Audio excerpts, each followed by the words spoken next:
यहाँ तो वीर समाज के लोग बैठे हुए हैं। जय भीम, जय भीम, जय वाल्मीकि, जय डीएससी समाज, जय बलि सेना, जय रॉयल आर्मी, जय वाल्मीकि वीर सेना,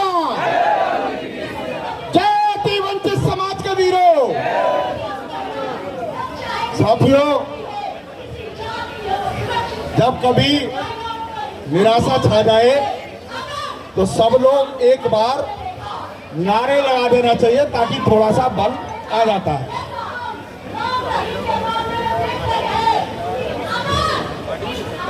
स्वामी सतीश सूर्या जी का स्वागत है, आपका हार्दिक अभिनंदन है। साथियों, आज बहुत ही अहम मुद्दे पर चर्चा हो रही है, ये सबने कहा है। आदरणीय मंच पर बैठे हुए सम्मानित मंच महापुरुष,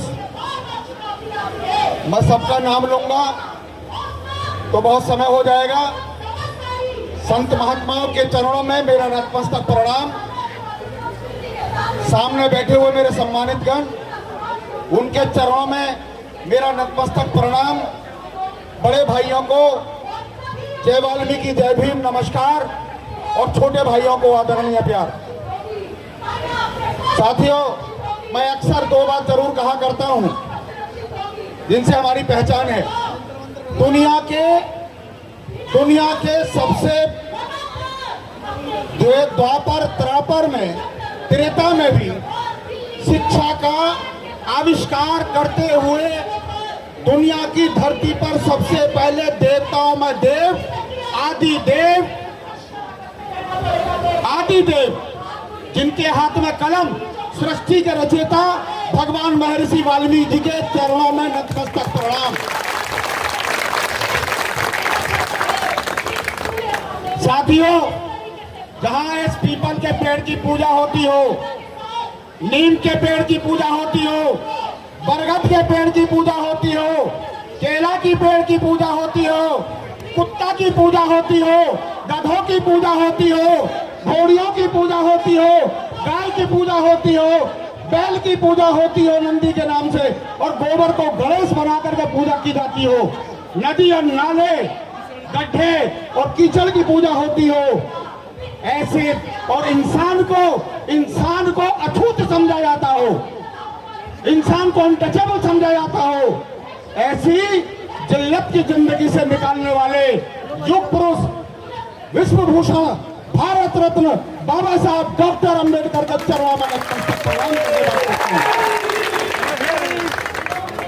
साथियों, यहाँ पर हमारे बहुत सारे वक्ताओं ने अपनी बात रखी है, मैं उसको रिपीट नहीं करूंगा, सबको पता है क्या हुआ। आरक्षण का पैरामीटर क्या है? लोग ये कह रहे हैं कि ये लोग मेरिट में नहीं आएंगे। क्या कह रहे हैं? मेरिट में नहीं आएंगे। तो आरक्षण का पैरामीटर संविधान में लिखा गया था कि जो लोग सोशल बैकवर्डनेस में सबसे समाज में पिछड़े हुए हो, अछूत हो, अनटचेबल हो, जिनकी एजुकेशन पुअर हो,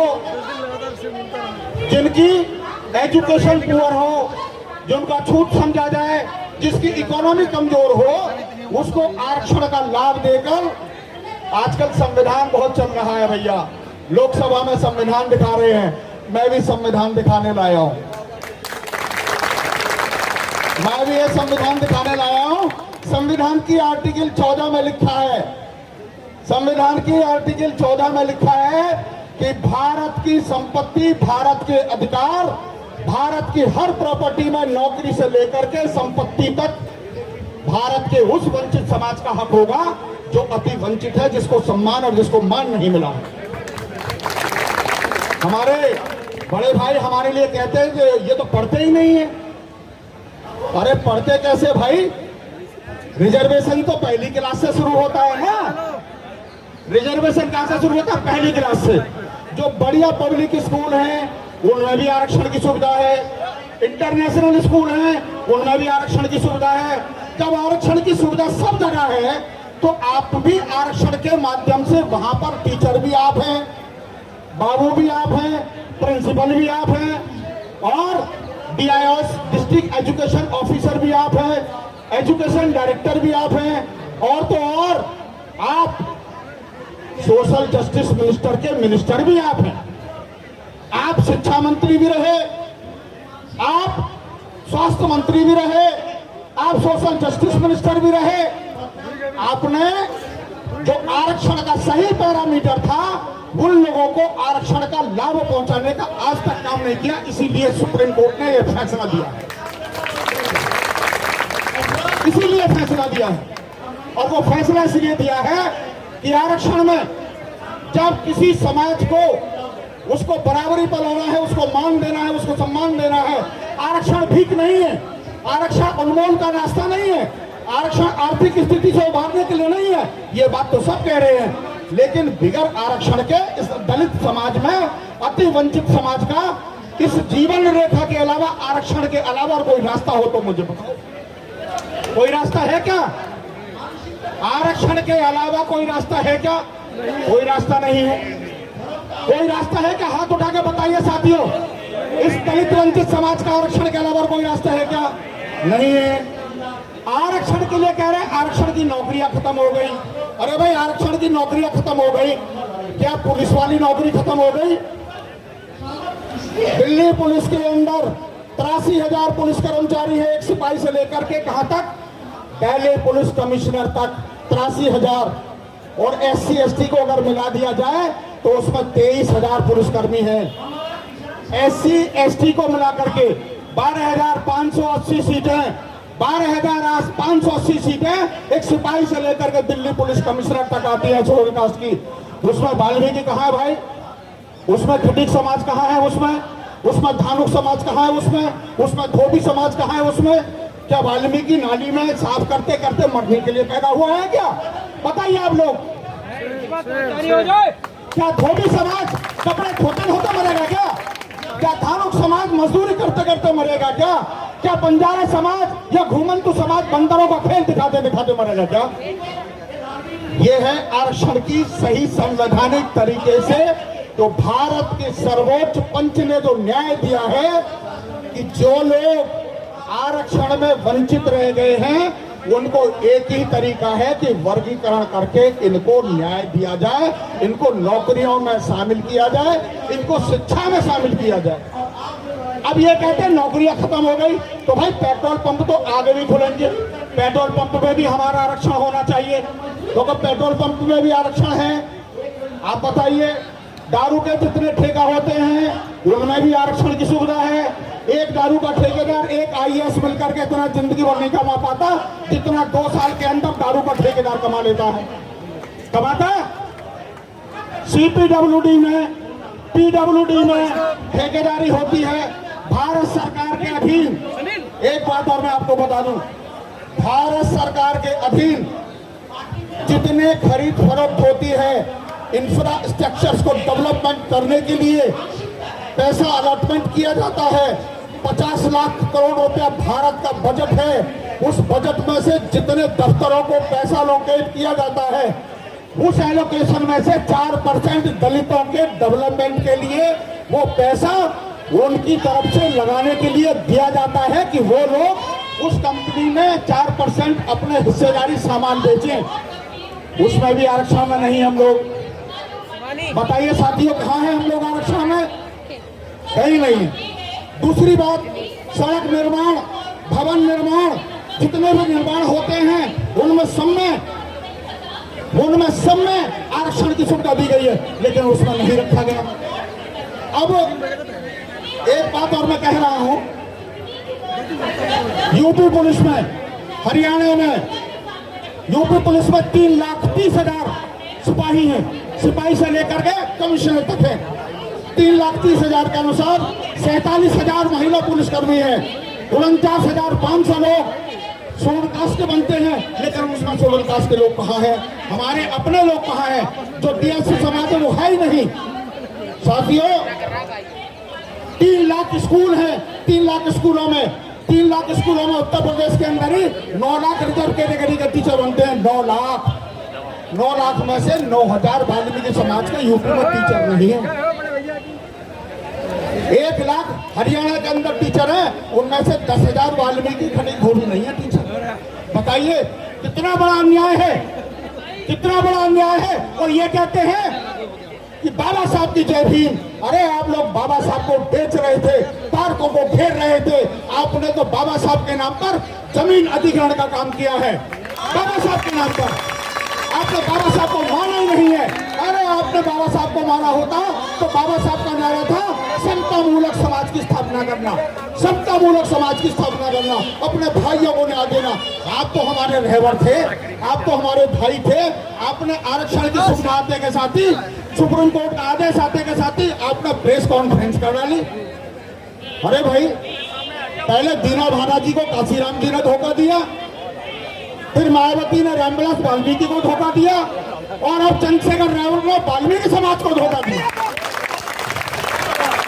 अरे क्यों भीम आदमी के लोग बनते हो, क्यों जाते हो किसी सेना में? अरे हमारे यहाँ पर विकास चावड़िया बैठे हुए हैं, यहाँ पर हमारे बली सेना के जसविंदर पहलवान जी बैठे हुए हैं। आओ ना यार, आपस में छुरी तो मारते हो, अपने भाइयों से क्यों लड़ते हो? लड़ो तो अपनी कौम के लिए लड़ो, तो अपनी कौम के लिए लड़ो। मैं आह्वान कर रहा हूं दोस्तों, जितनी भीड़ आज यहाँ पर दिख रही है, अगला आह्वान यहाँ से मंच से होना चाहिए कि पूरे भारत में ये लोग 21 तारीख को कल भारत बंद का आह्वान कर रहे हैं। अरे वाल्मीकि समाज तो पूरे भारत में सफाई का काम करता है। अगर वाल्मीकि ने सब बंद करने का आह्वान कर दिया तो देश की स्थिति क्या होगी? बताओ साथियों। अरे दिल्ली में इतने सारे कर्मचारी हैं, 2 लाख कर्मचारी तो एमसीडी और डीएमसी में है। अगर दिल्ली को बंद कर दिया सफाई कर्मचारी नेताओं ने तो दिल्ली चरमरा जाएगी। साथियों, मैं एक बहुत बड़ी बात कह रहा हूं इस मंच से। माननीय सुप्रीम कोर्ट ने जो अपना फैसला दिया है हम लोगों के लिए, अगर ये सरकार ने लागू नहीं किया तो सोच लेना, यही 70% दलित समाज जो वंचित समाज है इस वर्तमान सरकार के खिलाफ खड़ी हुई नजर आएगी जब तक ये डीएससी के लिए वर्गीकरण नहीं हो जाता।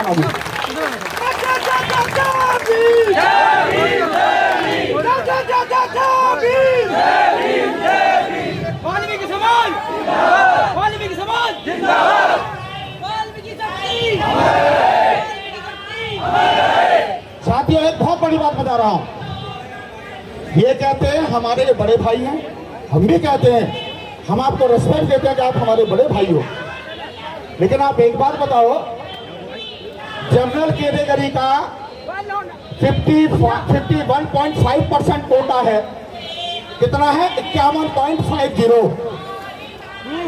और उसमें से सरकार ने, सुप्रीम कोर्ट ने 10% EWS के कोटा के लिए रिजर्वेशन लागू करवा दिया। दफ्तर शुरू हो गई। एक ब्राह्मण ने, एक राजपूत ने, एक वैश्य समाज के व्यक्ति ने EWS का कभी भी कोई वोट करके प्रदर्शन नहीं किया। बताओ, ये हमारे कैसे दलित भाई है जो हमारे खिलाफ, हमारे लिए आंदोलन कर रहे हैं? ये जय भीम का नारा लगाना, मैं अपने भाइयों से अनुरोध करूंगा कि इनको पहचानो और अपने बस्ती में, अपने मोहल्ले में इनको जूते की माला पहना करके इनको विदा करो। और जो अपने वाल्मीकि समाज से आते हैं, दलित समाज की बात कर रहा हूँ, दलित समाज की बात कर रहा हूँ, मैं डीएससी की बात कर रहा हूँ, डीएससी समाज की बात कर रहा हूँ, डीएससी समाज की बात कर रहा हूँ। भाई, मैंने सब समाज का नाम लिया है। सुनिए, मैंने यहाँ पर डीएससी समाज का नाम लिया है, डीएससी पर नाम लिया है। यहाँ पर धानुक समाज, सुनिए, सुनो, हमने यहाँ पर, सुनो भाई, एक मिनट सुनिए, हमने धोबी समाज के यहाँ पर मीटिंग करी। सुनिए, हमने धोबी समाज के साथ मीटिंग करी, हमने धानुक समाज की मीटिंग साथ करी, हमने सासी समाज के साथ करी, हमने मूसर समाज के साथ करी, हमने कोली समाज के साथ बात करी, और आज भी हम ये कह रहे हैं अति वंचित समाज जिंदाबाद। आपको समझना नहीं आती है? मेरे साथियों, बार बार आप लोगों से अनुरोध है कि आज यहाँ से यह फैसला होना चाहिए कि जो लोग इसका विरोध कर रहे हैं हम उनका पुरजोर तरीके से सोशल मीडिया के माध्यम से उसका विरोध करते हैं और वर्तमान सरकार से अनुरोध करते हैं कि इस वर्गीकरण को केंद्र से लेकर के विधानसभा से लेकर के लोकसभा तक लागू किया जाए, मंत्रिमंडल तक लागू किया जाए। मेरी आप लोगों से यही विनती है। साथियों, बार बार मुझे पर्ची दिखाई जा रही है कि मैं अपनी बात को समाप्त कर दूं, तो मैं बात बहुत और कुछ बताना चाहता था, लेकिन समय का अभाव है। मेरे साथी बहुत लोग यहाँ पर बैठे हुए हैं, संत लोग भी बैठे हुए हैं। आवाज एक बार देंगे, एक बार आप लोग मेरे साथ आवाज लगाएंगे, आवाज दो, और उनकी कान कर आवाज लगाइए, आवाज दो, आवाज दो, इनकलाब, इनकलाब, बीएससी समाज, बीएससी समाज। धन्यवाद साथियों, जय भीम। वीडियो कैसी लगी आप अपने कमेंट्स के माध्यम से हमें बता सकते हैं और चैनल को लाइक, शेयर और सब्सक्राइब जरूर करें। धन्यवाद।